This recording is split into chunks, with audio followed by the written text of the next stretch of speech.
The Pilates princesses are out of control. Seriously, these girls have spun up one of the most toxic subcultures I've ever seen in person and online. It seems like every week there's a new Pilates in a slick back bun and an aloe set getting canceled for saying something horrible online. Today we are exploring the viral toxicity of the Pilates cult, and we'll also be talking about how it went from a World War I prison workout to a Spotify Wrapped category called Pop Princess Pilates Strut Mix. Welcome to Tyler's Kitchen, the show where I talk about my interests, which include but are not limited to feminism, pop culture, history, and random shit I see on the internet with a few more jokes than is necessary and or appropriate. You know, I've tried to get into Pilates, but I really just can't do it. I mean, first off, you tell them you're there with ClassPass, they look at you like you just brought Kentucky Fried Chicken to a PETA cookout. Next, they ask you if you have grip socks. I'm sorry, that's a HIPAA violation. And then you realize you did in fact forget them. That's $30 you'll never see again. Next thing you know, the girl to your left is wearing accessories. If you are wearing accessories to Pilates, I know two things about you. One, you are rich because you can afford jewelry that doesn't rust when you sweat. And two, you have your shit together because who on earth at 10 a.m. for a Pilates class thinks to throw on 4 necklaces, rings, and a Van Cleef bracelet? And yeah, that sounds really stupid and like a waste of time, but once you're there without the accessories, you feel stupider. Now the class is starting. The teacher goes, it's time for you to put your spring and also your spring. So you look next to you and copy that girl's springs.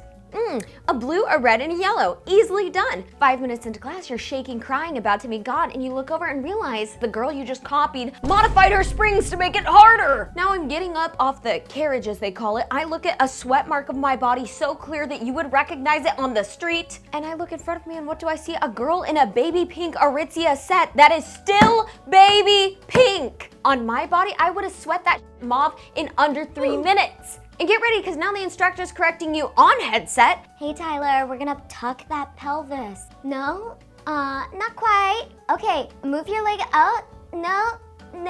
Like you thought that was gonna break me? That is not the first time I've had an unsatisfied party ask me to arch my back differently. Okay, sorry, if you're in the Pilates gang, sorry about that. And today I am making keto brownies because, you know, the health has been a whole thing. I'm excited. I haven't had a sweet treat in like, what, 20 days? The first Pilates princess we're talking about is Letitia. She went viral for filming her Pilates workout, and in the video, she captures another woman noticing her recording setup, getting up and walking away. But the problem is that this girl captions the video like, POV, you're sensitive to other people's energy.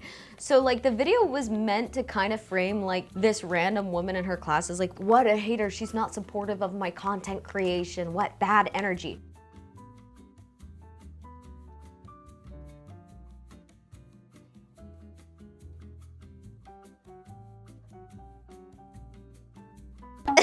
She fully rolls her eyes. Okay, diva. Okay. She did turn off the comments. Kind of rude. If somebody were filming my Pilates class, I would not be sitting next to them. Actually, most classes I've been to have a strict no filming or photography policy because it's already daunting enough to go to a fitness class, let alone a group fitness class, let alone something as exclusive, and we'll talk more on this as Pilates, but so to be filmed during it, yikes. But what really makes the saga interesting is the girl that she called out made her own video. I was just at Pilates and I was already being brave because I had to take a spot for the front. And I look over and the beautiful woman next to me has a tripod setting up and I've never moved faster. I respect the hustle, and in her defense, maybe she would have cropped me out. But like when I go to a workout class, I did not sign up. Me and my tummy did not sign up to be in your video. Like the fear I have of someone screenshotting a video and being like, LOL, you're in the back of this. Yes. Oh my gosh, the LOL this you, so real.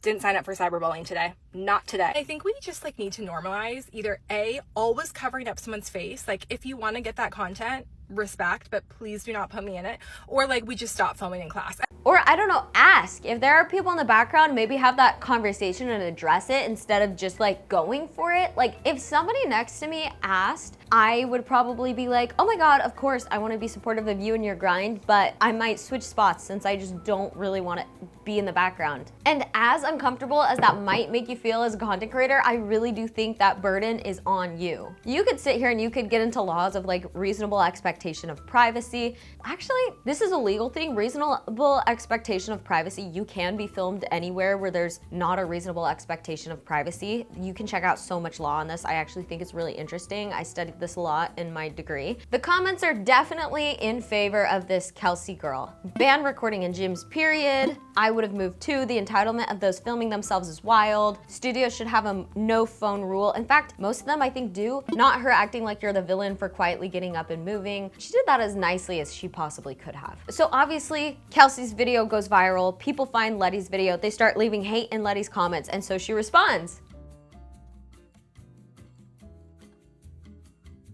She says, when people call you out for not being a girl's girl, and they're right, wrong there, I'm an energy girl. What does that mean? And I'm sure that's kind of the general sentiment people got, and that's why they're hating on her. She has the exact same aesthetic as this girl who was so mean to me growing up. It's irking me. I had this bully and her name was and she was so fucking rude to me. She had the exact same aesthetic as this girl, and she would be like, "You're big enough to wear a sports bra."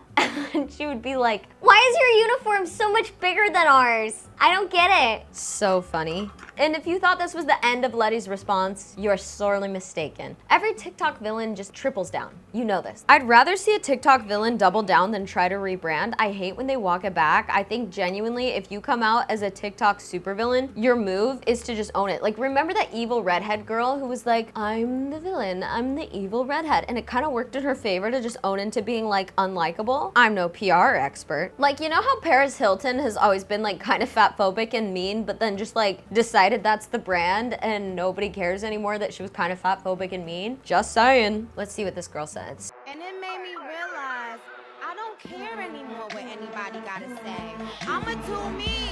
Ever notice it's never the happy ones hating in the comments? Which I will say, often I've gotten hate comments and sometimes I think they're good constructive criticism. I'm not a comment leaver, even on my friend stuff. Ooh, happy anniversary, happy birthday. Sorry, I don't like using Instagram. It overstimulates me. Or using it, but I'm not gonna interact. I'm gonna lurk. I wanted to set a few things straight because things have been blown out of proportion and a bit misconstrued. So to start off, my video is not a response to her. Her video is not a response to mine. We both separately made these videos, like simultaneously, meaning she shared her perspective because she felt away, right? Yeah, that's exactly how we felt. And we're still siding with her. And my video is exactly the same thing. I'm sharing a perspective of what happened because I also caught it on camera. I wasn't intending to catch that. And my title, POV, Sensitive to Energy, is about me. I'm literally showing you guys, clocking it, how I rolled my eyes because she walked away. And it wasn't towards hate or anything towards her. It was just like, oh, like I could feel her energy of disliking what I'm doing and or being uncomfortable, right? Yes! You're describing exactly why people are upset. What did you think was happening? And moving away. She had all right to do that. There's no shade towards her. Rolling your eyes is throwing shade, ma'am. What is this? I think she's great. From seeing her video, she's obviously so sweet and obviously just didn't want to be on the video, which I totally understand.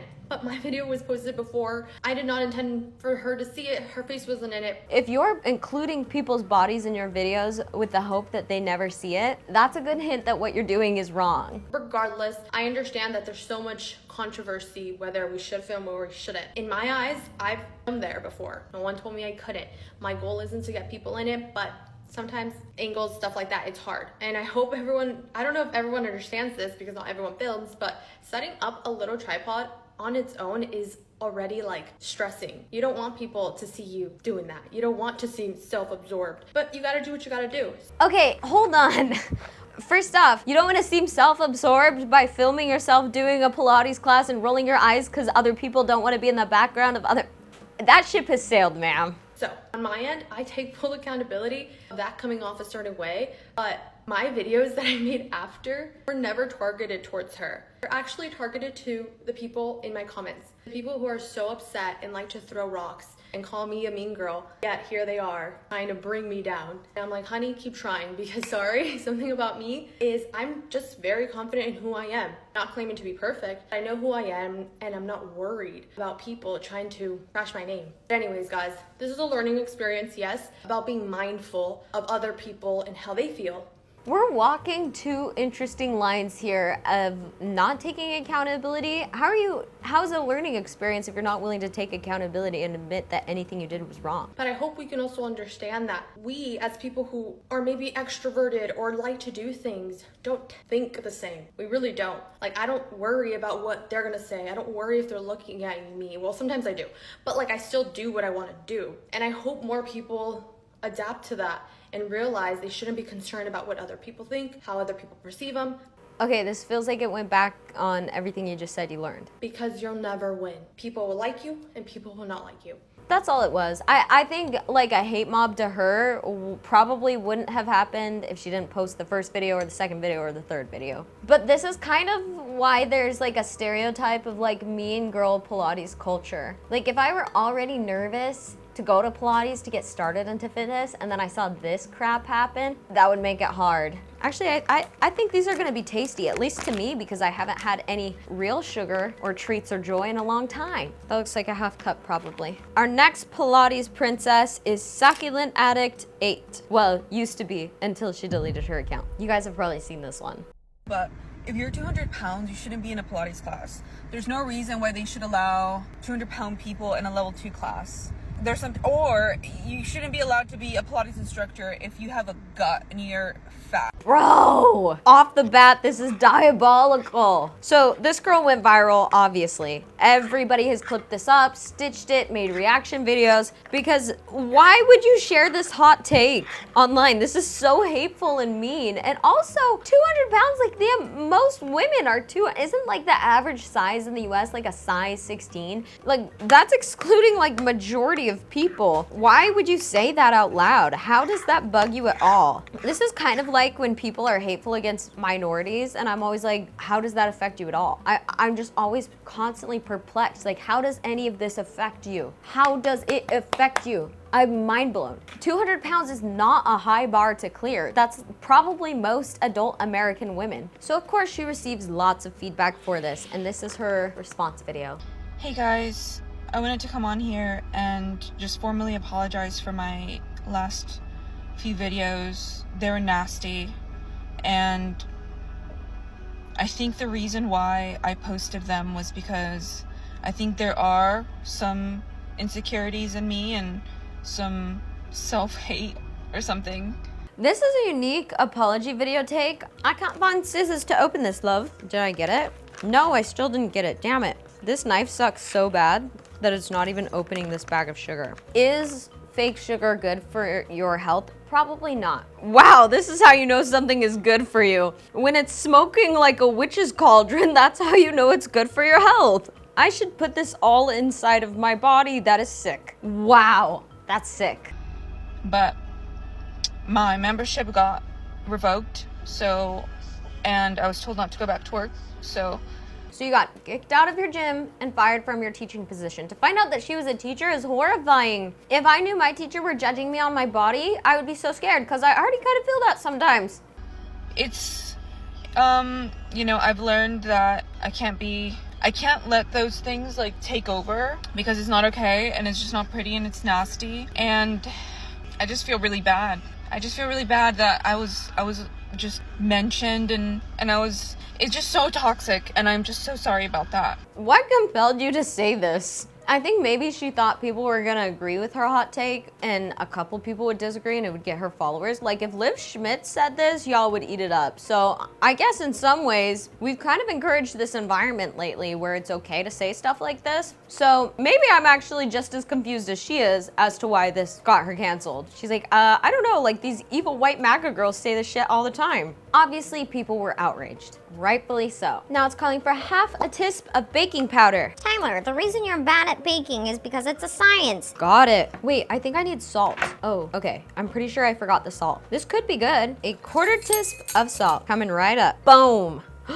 Oh, More of that went on the table than in the thing. Okay, there you go. Maybe it's a little too salty now because that really, I was too confident about that. Damn it. This video is sponsored by Halara, but as always, all opinions are my own. And you guys know me. If something is a see-through, giving me a wedgie, or just not a vibe, I will tell you in much more detail than you want. Halara is rewiring athleisure. They're not just cranking out leggings in bulk. They actually crowdsource their designs through this thing called the Halara Circle. Basically, you give feedback, Halara iterates on it, and designs something that is actually what you're looking for. And you better believe I have a code for you. Use my code in the description for 20% off full price items. And of course, I'll be linking everything I'm wearing. Okay, let's get into the clothes. I'm currently wearing the UltraSculpt full-length leggings.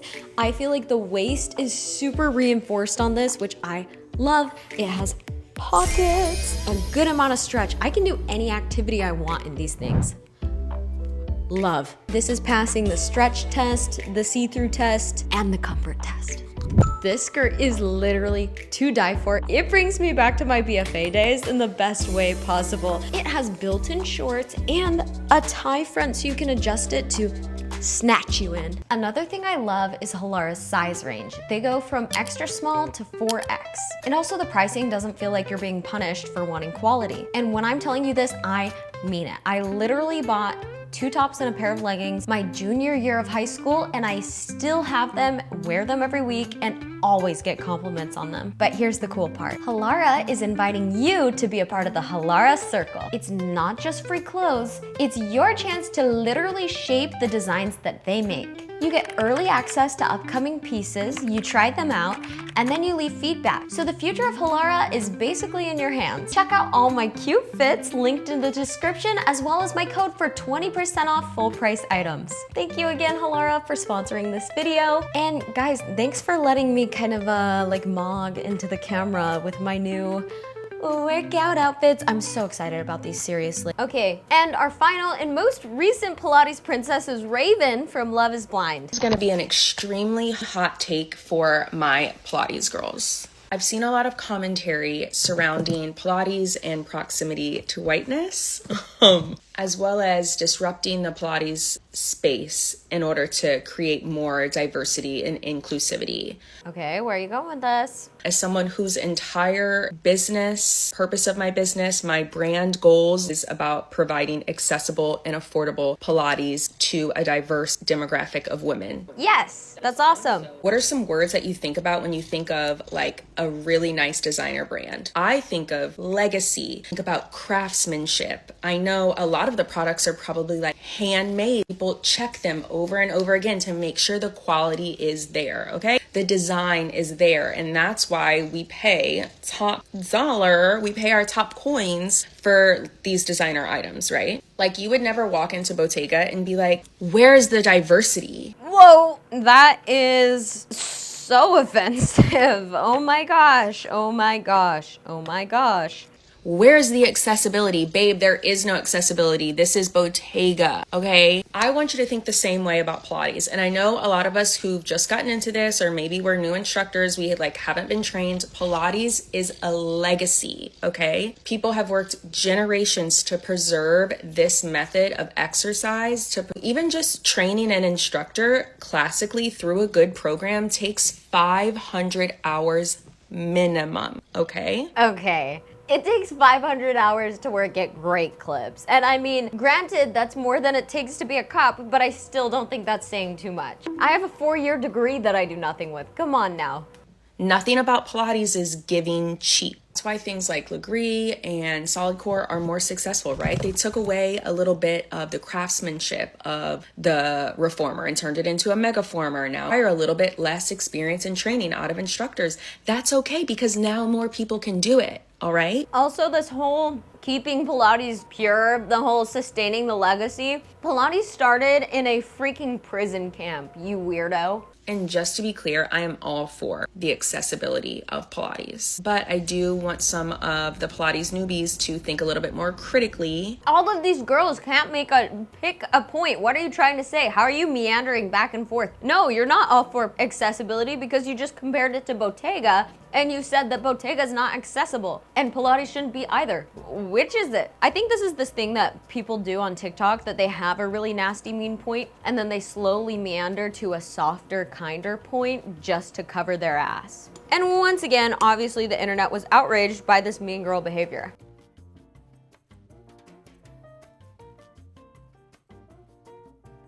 Pilates by Raven, are you cool? I just left my Pilates class and for some reason the video that I posted categorized it as Pilates by Raven, which made me click and I went to go look. And this light-skinned black woman is talking about black women and fat women can't do Pilates and it's exclusive and not meant for everyone. And I'm just like, whoa. And then I found out that she lives in Philadelphia. And you guys, Philadelphia has a lot of black people. She's tweaking, she's tripping, cancel. Like, I'm upset that I'm even being categorized with her video because why are we giving clout to people like that? Like, that's insane. I just came from a Pilates class. My instructor was great. She helped me so much and I definitely felt like I belonged in that space. Take up space. And plus, Pilates was invented by black men.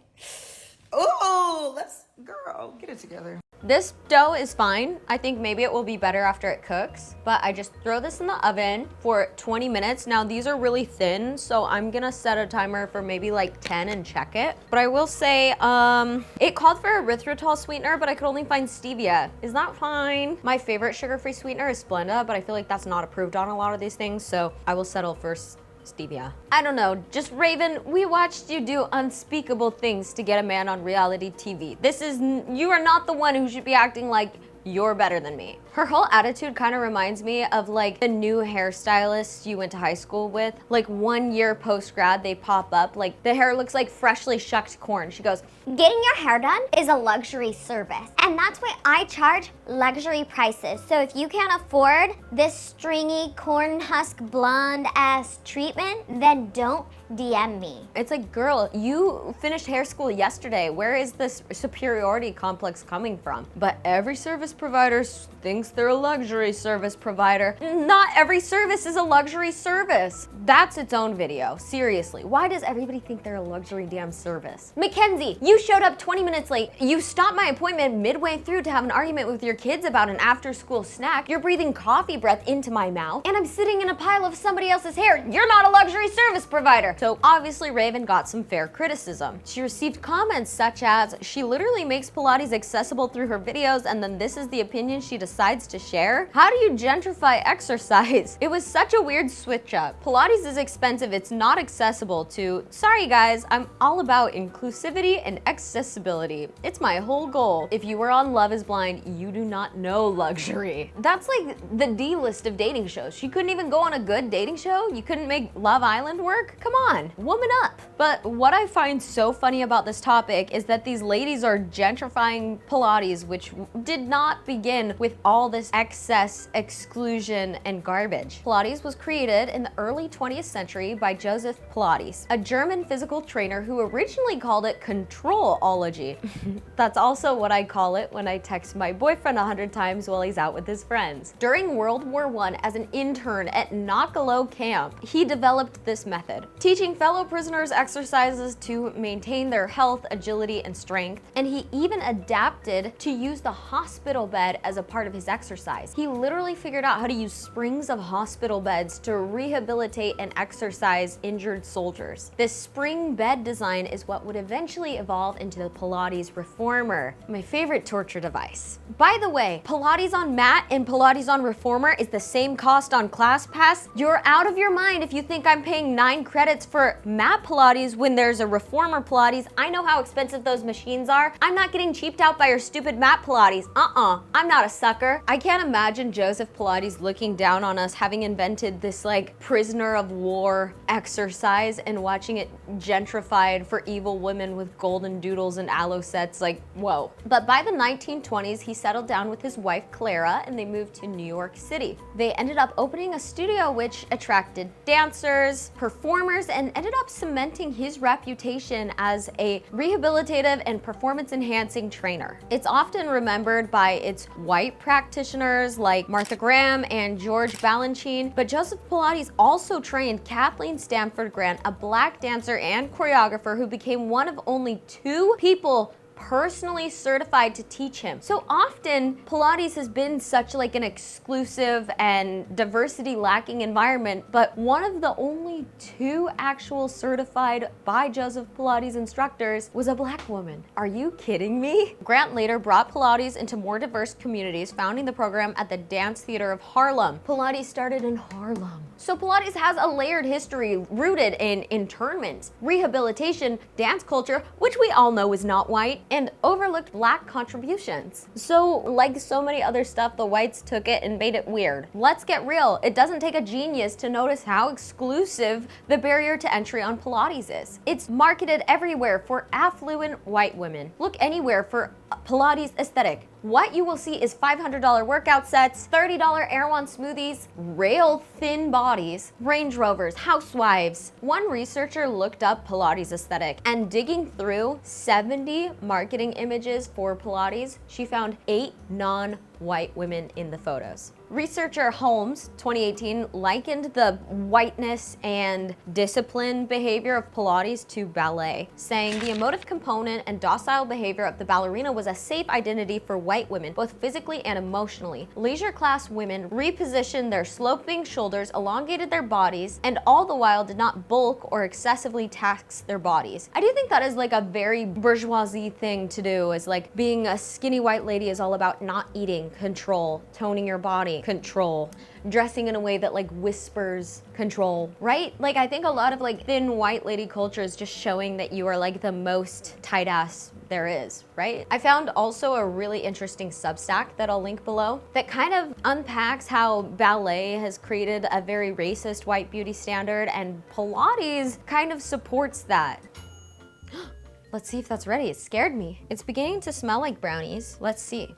These smell great. They look fine. Let's see. Ballerinas spend most of their professional lives focused on controlling and centering their bodies in order to fit into the harshness of the discipline of ballet. When ballerinas bring this to Pilates, they introduce the idea that the thinness displayed by those who practice Pilates is achievable only by those with the ultimate levels of self-discipline. This implies by association that the thin, rich white women who practice Pilates are the most self-disciplined, the rest of the population are lazy in comparison, and that is why they're not thin. Also, the New York Times did an article on Liana Levi, who is like a very exclusive Pilates trainer to the stars. Within 2 years of getting her Pilates certification, she was coaching Kendall Jenner, Victoria's Secret models, and she had expanded to some of the most prestigious cities in the country. In the article, Levi says, I'm trying to be in LA, New York, Miami, Paris, London, in hot spots where my clients go. I am not going to Chicago. I'm not going to Atlanta. I'm not going to Canada, which of course this shows exactly where her clients are and are not, in a very problematic, horrible, and offensive way. Like, why would the New York Times even publish this? This isn't just racist dog whistling. This is like a racist bullhorn. It's like a megaphone, girl. What? Okay, since I got this out of the oven, it's really flattened out. It's really got like a texture to it. It's really like crunchy and dry. The almond flour is just really coming through prominently. I wish I could have used more sugar. Maybe that's where the erythritol would have come in. But like sometimes it's just nice to eat something that's like warm and not like meat and kale, you know? And if that quote didn't sell it for you, let me tell you, Atlanta and Chicago are highly populated with black and brown folks. The Metro Atlanta Chamber reports that 33.6% of black African American, 12% Hispanic, 6% Asian, and 45% white. In total, 52.2% of the Atlanta city proper are racialized people. Chicago reports 55.8% racialized people. These numbers are enough to say why Miss Levi is a big, huge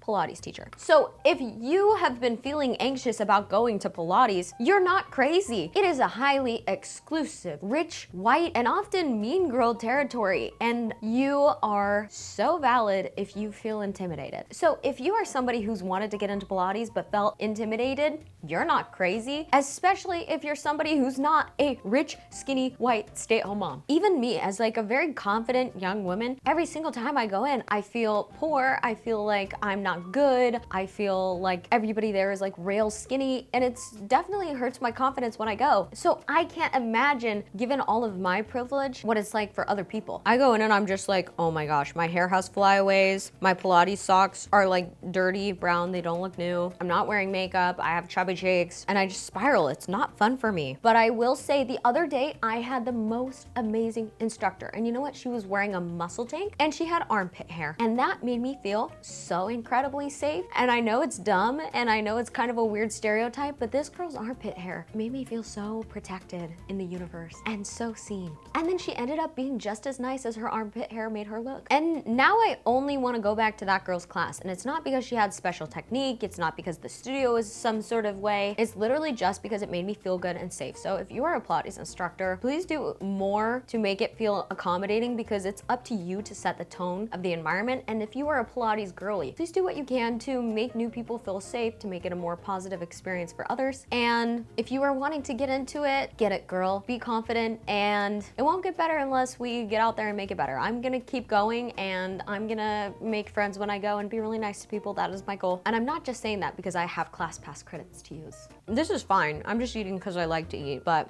there's gotta be something better than this, right? I don't know, guys. Anyway, if you like this video, please be sure to like and subscribe, leave a comment, and if you extra like this video, give it a share on Instagram. I love seeing you guys over there. Bye!